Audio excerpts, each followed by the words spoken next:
Part 1. You will hear a conversation between a printing company employee and a customer. First, you have some time to look at questions 1 to 5.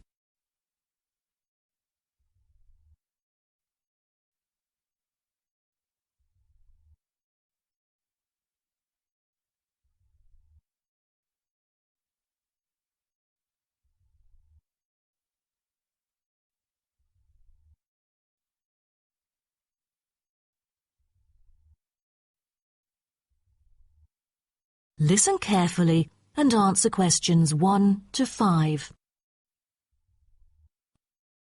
Good afternoon. Welcome to Matrix Printing. I'm John Smith. How can I help you? Good afternoon. I'm here to reprint a brochure for our hotel. There are some pages that need revising. Sure. How may I address you? Oh, I'm Mary Jane from Central Hotel Chains. Nice to meet you. I've got samples of the previous version. I assume it is your company's advertising brochure. Yes. What exactly is the problem? Well, it was printed the year before, so some of the information is already out of date. There are also a couple of problems with the layout. Firstly, the letters of the address on the front page are far too small. It's hard to see when glancing at the cover. How big do you need it to be? Increase the letters by 3 font sizes. Just a minute. Let me take notes of your requirements.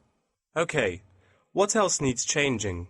The information regarding the pool should be deleted because it is currently under renovation and is not available. So, all of the relevant descriptions on page 2 should be removed? What do we replace it with? We can't just leave the whole page blank. Just fill it in with the introduction of our newly opened gym. I've included all the relevant information here in this flash drive. Let me check. I see. No problem then.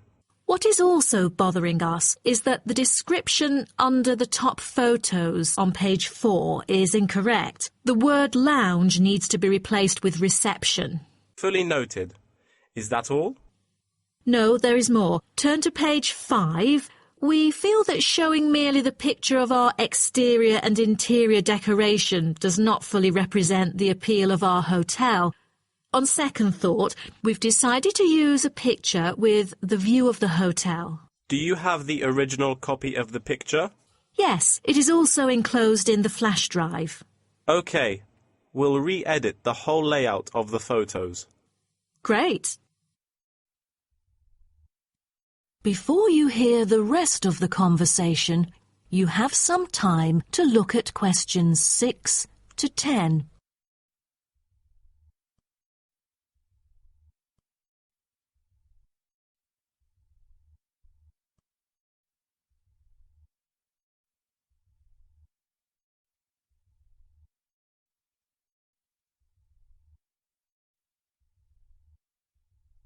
Now listen and answer questions 6 to 10. Let's turn to the next page. Yes.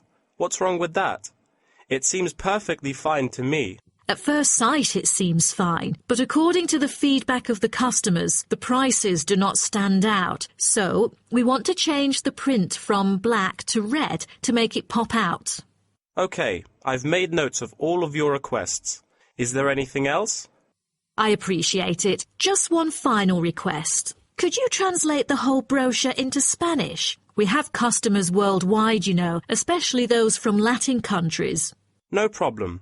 What about other languages, like Japanese, Chinese, or German? These are our most popular target languages. I have to ask the manager about the Chinese version. There's been a surging number of Chinese clients during recent years. However, we don't need German or Japanese translations, as we currently don't have many customers from those two countries. Sure. Just keep me updated. So, roughly, when could we get the revised print? We need it before the end of July. It's late June now. Roughly, it'll take 3 weeks to re-edit. So it will definitely be ready before the deadline. Great. To where shall we send the samples? The address is number 9 Green Drive, Clifton, NY 21300. How do you spell Clifton? Clifton. Clifton. And the telephone number? It's 9030366602. Also, if you have any further questions, you can reach me through this number. OK. That is the end of part 1. You now have half a minute to check your answers.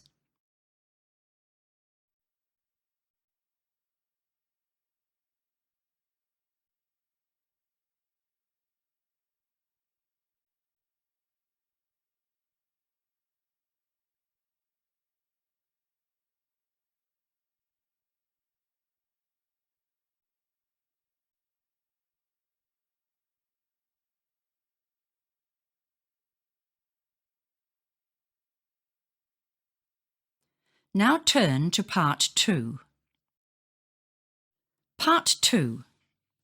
You will hear a woman talking on the radio about things for children to do during the school holidays. First, you have some time to look at questions 11 to 15.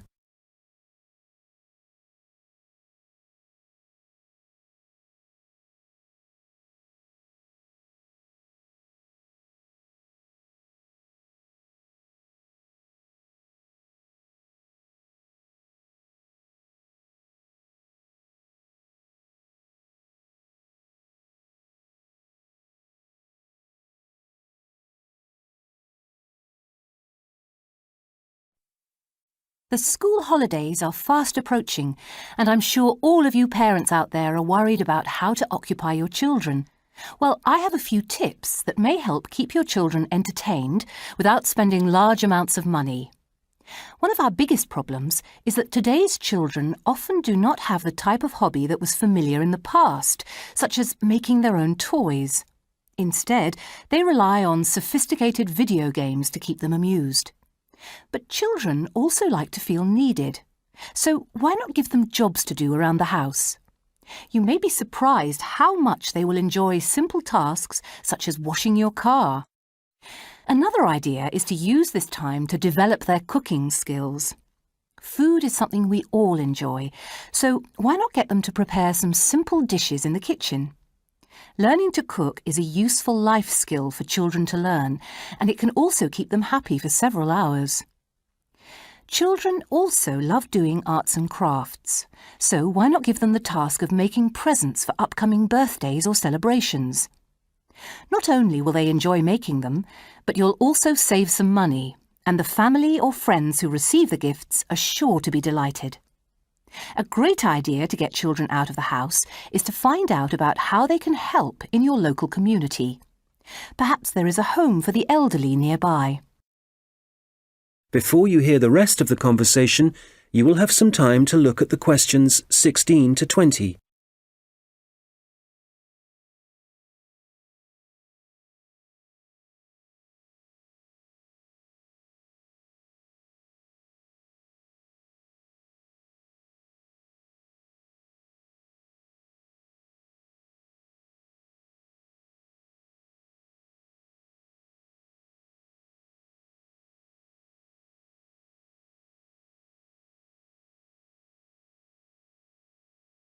Now listen and answer questions 16 to 20. They are sure to welcome a visit from young people. Even a few minutes a week can brighten their day. Of course, younger children cannot do these things for very long, but older ones may find that there are ongoing projects around your neighbourhood that they can help with. These are just a few ideas, but I'm sure you can think of many more. If not, there are plenty of places to look for other suggestions. Nowadays, the first place people seem to look is the internet, which can be a good source of information. However, it does have its limits, because ideas suitable for children living in the city may not translate well for children in rural areas. So don't overlook your library. These are often filled with great ideas targeted at children in your specific area. There are a few key points to remember, however. One of the most important things is to keep your children active, otherwise they will be sure to get bored. Also, remember that although children can be very independent, even from 9 or 10 years old, you should still be there to take care of them up to the age of 12. So don't be tempted to let older children babysit their younger siblings. This should only be done by an adult.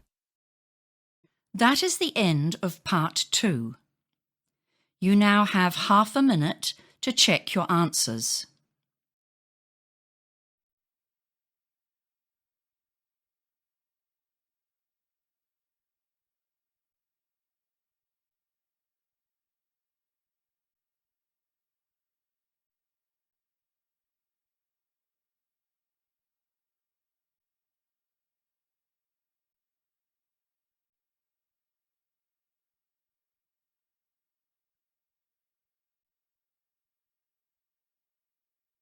Now turn to part 3.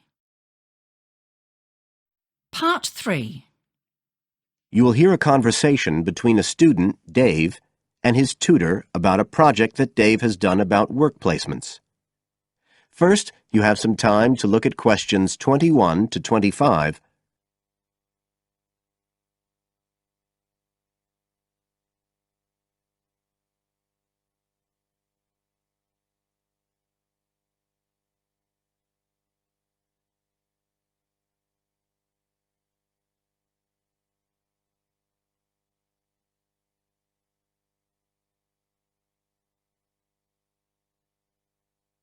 Now listen carefully and answer questions 21 to 25.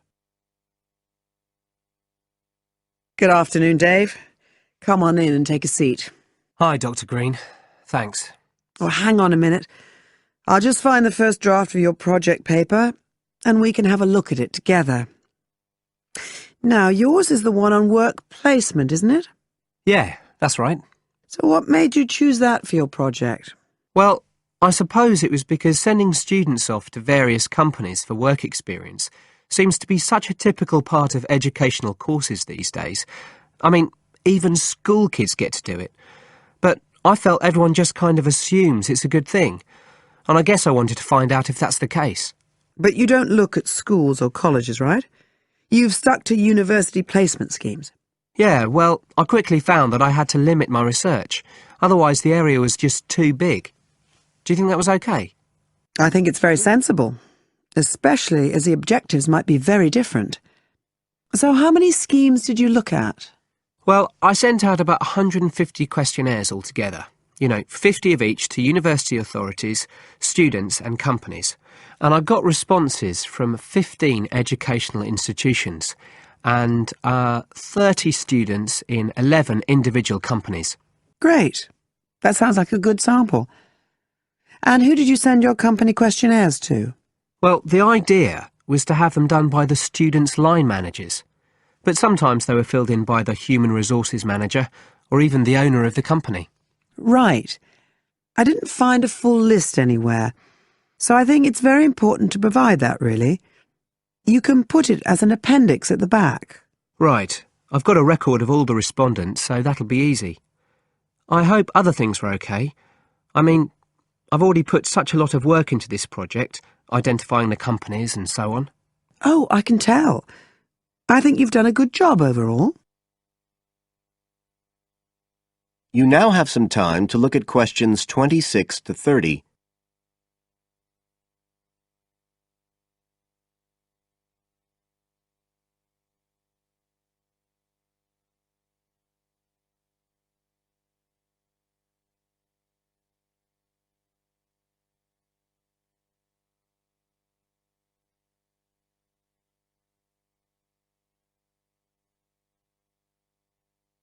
Now listen and answer questions 26 to 30. I thought your questionnaires were excellent, and you'd obviously done lots of background reading. But there were a few problems with the introduction. First of all, I think you need to make some slight changes to the organisation of your information there. At present, it's a bit confused. OK. What did you have in mind? Well, you write quite a bit about work placement in general, but you never explain what you mean by the term. So you think I should give a definition? Exactly. And the introduction is the place to do it. And then, look, you start talking about what's been written on the topic, but it's all a bit mixed up with your own project. So, do you think it would be better to have two sections there, like a survey of the literature as the introduction, and then a separate section on the aims of my research? I do. You can include your methods for collecting data in the second section too. It would be much clearer for your reader. You know, establish the background first, then how your work relates to it. It would flow quite nicely then. Yes, I see what you mean. Anyway, moving on. I like the way you've grouped your findings into three main topic areas. Well, it became very obvious from the questionnaires that the preparation stage was really important for the whole scheme to work, so I had to look at that first. And I found a huge variation between the different institutions, as you saw. I was wondering if you could give a summary at the end of this stage of what you consider to be the best practice you found. I think that would be very helpful. Right, I'll just make a note of that. What did you think of my second set of findings on key skills development? For me, this is the core of my whole project, really. And you've handled it very well. I wouldn't want you to make any changes. You've already got a nice final focus on good practice there. Thanks. Right. Now, I think the last part, which deals with the reasons why students don't learn... What, the constraints on learning chapter? Yes, that's the one. I think you need to refer to the evidence from your research a bit more closely here. You know, maybe you could illustrate it with quotations from the questionnaires, or even use any extracts from a student diary if you can, and refer back to what you've written about good practice. That is the end of part 3. You now have half a minute to check your answers.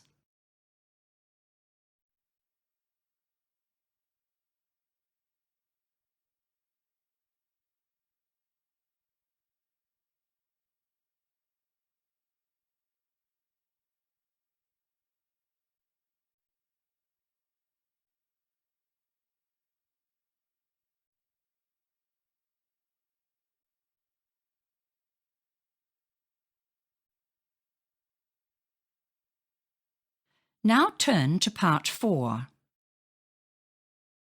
Part 4. You will hear a talk on the research of the sensory systems of different species. First, you have some time to look at questions 31 to 40.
Now, listen carefully and answer questions 31 to 40. Good day, ladies and gentlemen. Welcome to the second lecture in our series on animal senses. Today I'll be comparing the sensory systems of different species and discussing how these senses enable them to explore their environment. When it comes to the sense of smell, you may think that human beings have powerful and well-evolved sensory systems. However, some animals have a sense of smell that is far more powerful than ours. Dogs, for example, have a sense of smell that is 40 times greater than a human's and can distinguish 220 kinds of smell. Some animals can even smell odours that are undetectable by the human nose, such as carbon dioxide. There are also animals that have a relatively weak sense of smell. For example, there are species of beetles that can recognise the odours of certain plants but not others. The bee is an interesting example to examine in reference to smell because they experience this sense via their antennae. Bumblebees have stings, but it's rare that they actually use this weapon. When a bee feels threatened, it will use its legs to signal and warn others about the threat before it stings. This is called a signalling posture and involves the bee lifting its two back legs into the air. Within any hive, there is a hierarchy with the queen bee at the top. The queen bee is able to control the colony by monitoring its movement through her feet. The queen bee is the only reproductive female in the entire colony, and she is also able to sting multiple times, unlike the worker bees that will die if they sting. In the insect world, scent can also be used to facilitate mating, as females decide whether or not to mate with a male, depending on the quality of his scent. One such example of this is the female butterfly, who will only mate with the male butterfly that produces the strongest pheromones. This is how the species ensures that only the best genes are perpetuated in order to create the strongest offspring. Next, we move on to the hearing sense of beetles. Interestingly, beetles do not have ears, but instead use their feet to detect vibrations caused by sound. This is particularly useful when searching for food among the trees in which they live, as they are able to detect the location and movement of their prey by monitoring vibrations in the woodlands. The final sense that we'll be looking at today is sight. Snakes are a particularly interesting case study, as they do not see shapes and colours as humans do, but instead hunt their prey by detecting the heat radiating from their mouths. This makes them incredibly effective predators, as they are able to zero in on their prey very quickly and efficiently. From a distance, a snake is able to locate the heat radiating from a mouse, for example, and upon moving closer will be able to determine its body shape. This can help prevent the snake from attempting to attack prey that is too large for it. Once a snake has killed and eaten its prey, it goes into a state of hibernation, whereby all of its energy is directed towards digesting the food stored in its stomach. Depending on the size of the snake and its prey, this hibernation can last from hours to days. Once fully fed, a large snake will not need to eat again for the next couple of weeks. During the breeding season, however, female snakes will feed more frequently.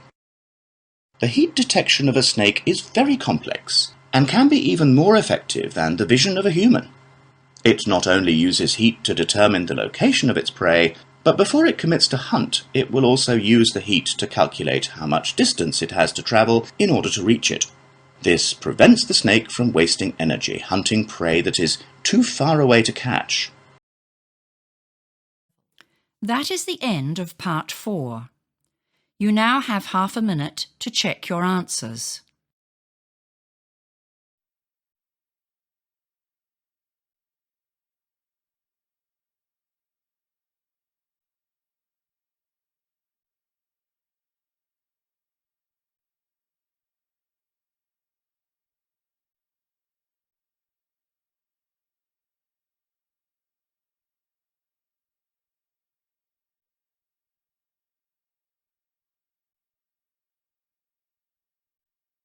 That is the end of the listening test. You now have 10 minutes to transfer your answers.